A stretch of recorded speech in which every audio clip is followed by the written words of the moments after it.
Hello everyone, আজকে আমি রান্না করব ট্যাংরা মাছ দিয়ে পটল আলুর একটা পাতলা ঝোল। আর মশলার জন্য একটা টমেটো নিচ্ছি, একটু রসুন, একটু আদা, কাঁচা লঙ্কা, আর যেহেতু একটু তেলে দেবো পেঁয়াজ, আর এই লঙ্কা গুঁড়ো, ধনে গুঁড়ো, জিরে গুঁড়ো, নুন আর হলুদ। মাছগুলো প্রথমে আমি নুন হলুদ মাখিয়ে নিয়েছি এবং আমি আলু পটল হালকা করে নুন হলুদ মাখিয়ে নিয়েছি। আর লাগছে ফোড়নের জন্য গোটা জিরে, আর সরষের তেল তো আছেই। মাছগুলো ভাজবার জন্য কড়াইতে আমি তেল দিয়ে দিয়েছি। কড়াইয়ের তেলটা গরম হয়ে গেছে, এবার আমি গ্যাসটা কমিয়ে দেবো। যেহেতু ট্যাংরা মাছ খুব ফাটে, তাই জন্য তেলটা ভালোভাবে গরম করে গ্যাসটা কমিয়ে দিয়ে এবার মাছগুলো এক এক করে দিয়ে দেবো। দিয়ে দিয়েছি, এবার ঢাকনা চাপা দেবো, খুব ফাটছে।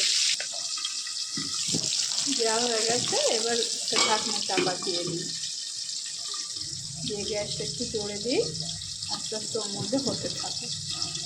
ঢাকনাটা খুলে এবার মাছ ভাজাগুলো একটু হালকাভাবে নেড়ে দেবো খুন্তি দিয়ে।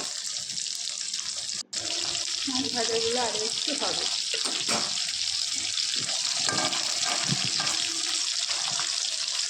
মাছগুলো ভাজা হয়ে গেছে, এবার আমি তুলে নিই।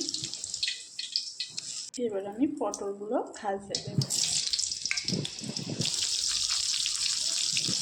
পটলগুলো এক পিঠ ভাজা হয়ে গেছে, এবার একটু খুঁটিতে পটলগুলো উল্টে দেবো, হালকা ভাজবো, যেহেতু ঝোলে দেবো। পটলগুলো ভাজা হয়ে গেছে, এবার আমি পাত্রে নামিয়ে নেব। ওই তেলের মধ্যে আলুগুলো দিয়ে দেবো ভাজার জন্য। আলুগুলো সুন্দর করে ভেজে নিয়েছি, এবারে সেটাও নামিয়ে নেব। ওই তেলের মধ্যে গোটা জিরে একটু ভাজা হয়ে যায়, তারপর আবার পেঁয়াজগুলো দিয়ে দেবো। এবার পেঁয়াজগুলো দিয়ে দেবো। পেঁয়াজগুলো ভাজা ভাজা হয়ে যায়, তারপরে মশলাটা দিয়ে কষছি।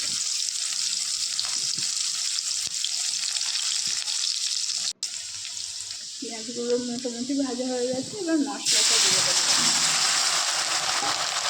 আর দিয়ে দেবো নুন, হলুদ, জিরে গুঁড়ো, লঙ্কা গুঁড়ো। ভালোভাবে মশলাটা কষিয়ে নেব। মশলাটা ভালোভাবে কষা হয়ে গেছে, এবার এর মধ্যে আমি মশলা ধোয়া বাটি জলটা দিয়ে দেবো, দিয়ে আর একটু কষবো। মশলাটা সুন্দর গন্ধ বেরিয়েছে। এবার আমি যেহেতু মাছটা একটু ঝোল করব, তার জন্য আমি পরিমাণ মতো জল দেবো।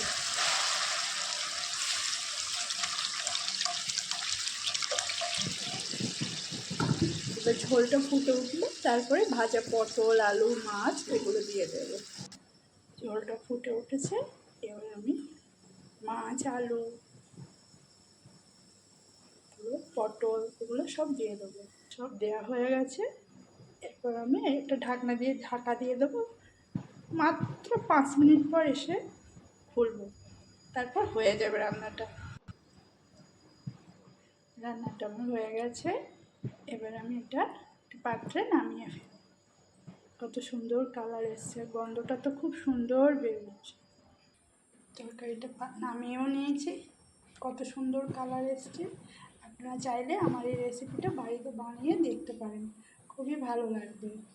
আর আমার রান্নাটা কেমন হলো কমেন্টে জানাবেন, আর আমার পাশে থাকবেন, সাথে থাকবেন। আপনারা খুব সুস্থ থাকবেন, ভালো থাকবেন, আমাকে সাপোর্ট করবেন।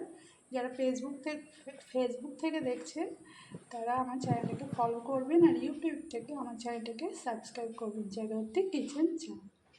টাটা, দেখা হচ্ছে পরের রান্নার রেসিপিতে।